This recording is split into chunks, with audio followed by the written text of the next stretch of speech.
So when we last left our hero, we were busy working on thinking about an instruction set that we hope will be adequate for executing programs of all sorts. And we had finished with sort of three sort of classes of instructions. We had something where we were able to take two register values from RA and RB and then do some sort of operation on them. And we have a whole list of operations, and we could take that result and stick it into a destination register. A very closely related class was the first operand comes from the register file, but the second operand actually is encoded as a constant in the instruction. And we can choose to have the second operand either come from the register file or come from an instruction encoded into the constant. And then the other set of instructions that we talked about were the instructions that allowed us to move memory locations to the registers and from the registers back to the memory, so load and store. And that let us do everything we needed to do, except that we were unable to change the flow of control of the program. We had just been fetching instructions sequentially from memory by incrementing the program counter by 4 and pointing to successive addresses in the main memory to fetch the next 32-bit encoded instruction. So here what we see is two additional instructions, the branch instructions, which allow us to make our program execution be data dependent. So we can compile things like if statements. And we'll see how to do compilation a little later in the lecture. But at assembly language level, we actually have these two instructions, BEQ, branch equal, and BNE, branch not equal. And what those instructions do is that they go off and they test the contents of register A. And the BEQ instruction will branch. It will change where the next instruction comes from if the contents of RA is 0. And BNE does much the same thing, except is checking to see if the contents of the RA register are not equal to 0. And so you can, if you look at sort of the detailed operation of the instruction, you can sort of see that if the contents for the BEQ, if the contents of the register is 0, then we're going to actually, instead of incrementing the PC, we're going to put the PC to another location in memory. We've chosen in this architecture, and in fact it's a choice that's made in many architectures, to make the branch instructions use what's called PC relative addressing. So the new PC is calculated as some offset from the current PC. So rather than branching to an absolute address, that would have worked fine too, it turns out to be sort of more convenient, particularly for very, very large address spaces and somewhat limited addressability that we get out of our 16-bit constant, to instead arrange for the branches to go relative to the current instruction, relative to the branch instruction itself. You can go some number of instructions forward or some number of instructions backwards. And since almost all the branches we're doing are, branching around little pieces of code, it makes sense for this. Wherever I am, please skip forward by 8 and skip the next couple of instructions. So this is so-called PC offset addressing. The other thing that you can do with a branch is you can remember what the address of the instruction following the branch is. Notice that the first thing we do is to increment the PC by 4. So whatever the PC was of the branch instruction, by the time we get down to the second line, it now points to the address of the instruction following the branch. And that always gets stuck into the RC register.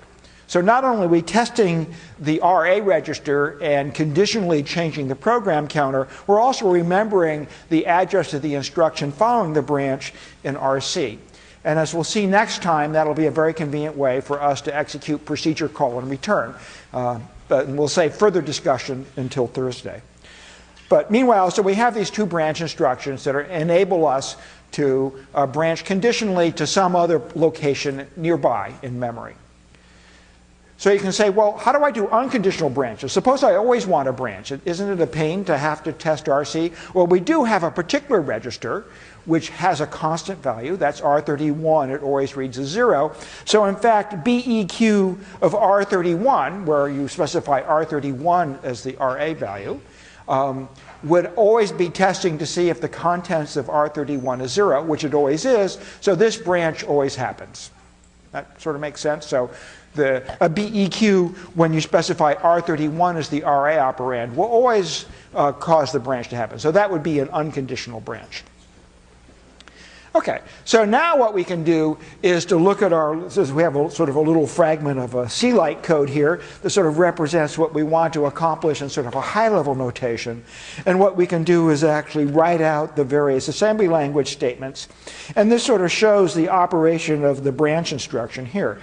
So notice what we do is we load the value of the variable n, which is stored in memory. So we're using a load instruction to fetch the value of n from memory, and we're sticking the value into R2, and then we're testing to see if R2 is 0 or not. So that basically corresponds to this test where what we're doing is slowly decrementing n, and when it reaches 0, we're going to stop the factorial computation. So as long as the value of n isn't 0, then we want to do what's inside the loop. And then down at the bottom here, you can see a BEQ R31, which is in fact that unconditional branch I was talking about. Because that branch is always taken back to the beginning of the loop. So we have conditional test that allows us to branch around the body of the while when we're basically done with the while loop.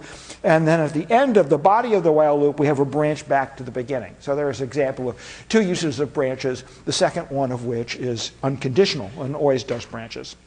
So that's sufficient now for us to have a Turing universal machine. We're able to make data-dependent decisions and change the execution of our program depending on particular data values. And now we can write programs that can loop forever and can test something, and if it's bigger than 17, do one thing, and if it's less than 17, do another. We're not just stuck executing programs sequentially. Yes, sir?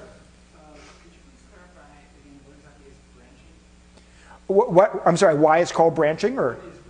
Oh, so what branching is so if you imagine the execution of the program, going just in a straightforward flow, what we want to do is to potentially change the execution of the program and do one of two different things. So in a sense, you can think of this control, which had sort of just been one after another, branching and making a choice at that point, either do this or do that.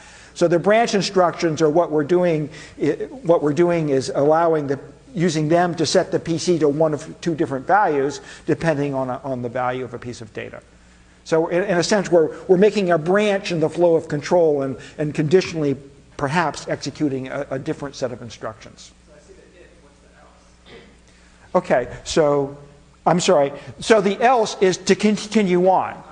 So the choices in a branch are, if something is true, go do this. Otherwise, just continue on execution. That makes sense? Yes. Okay. Other questions about branches?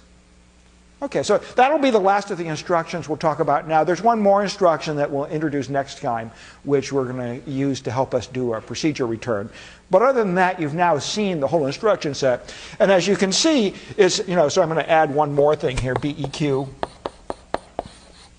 BNE. And it's interesting to imagine that, that's all the instructions there are. And in fact, if you write your programs correctly, you can go off now and play World of Warcraft on your fancy 30-inch monitor at home. And all of that is built by executing billions of these per second. But this is not very complicated. It's a pretty simple little machine.